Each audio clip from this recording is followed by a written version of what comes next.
وہ انتظار کر رہا تھا اور سوچ رہا تھا کہ ڈاکٹر بجنگو انتہائی ماہر ڈاکٹر ہوگا۔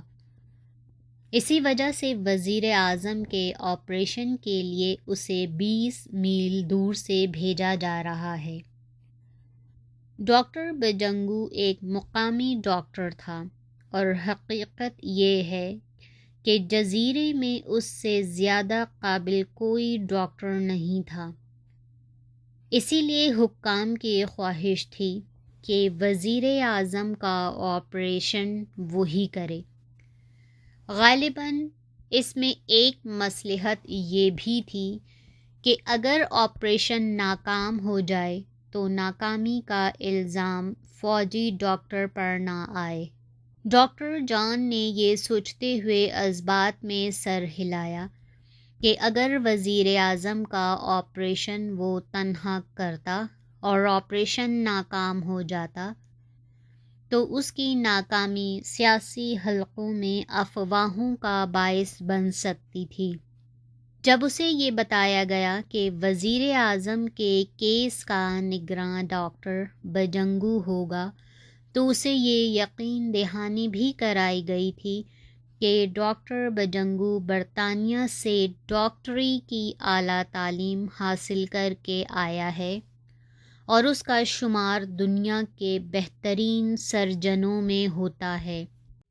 ڈاکٹر بجنگو ملٹری اسپتال پہنچا تو جان دستانے پہن چکا تھا۔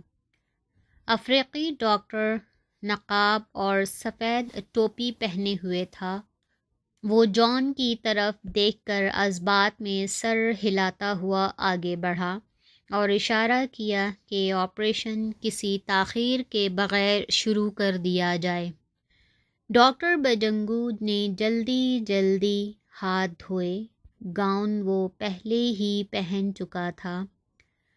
اس نے ہاتھ دھو کر دستانے پہنے اور جان کے ساتھ آپریشن تھیٹر میں آ گیا۔ افریقی ڈاکٹر گھوم کر میز کے دوسری جانب چلا گیا تاکہ آپریشن کے دوران وہ ایک دوسرے کی مدد کر سکیں۔ وزیر اعظم کا پیٹ فوراً چاک کر کے کھول دیا گیا۔ پیٹ کھلتے ہی انہیں خون کے اخراج کا سبب معلوم ہو گیا۔ وزیر اعظم کے پیٹ میں بہت بڑا ناسور تھا۔ جان کو خون کے اخراج کا سبب معلوم ہوا تو اس کے حلق سے ایک طویل سانس نکل گئی۔ اس نے انگلی سے ناسور کی طرف اشارہ کیا۔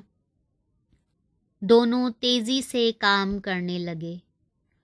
جان نے ڈاکٹر بجنگو کی یہ خواہش آپریشن شروع ہوتے ہی محسوس کر لی تھی کہ زیادہ سے زیادہ کام جان کرے۔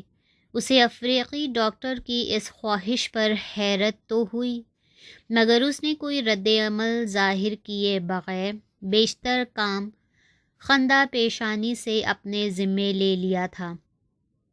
چنانچہ آپریشن کا زیادہ تر کام اسی نے کیا۔ ڈاکٹر بجنگو بھی اس کی مدد کرتا رہا۔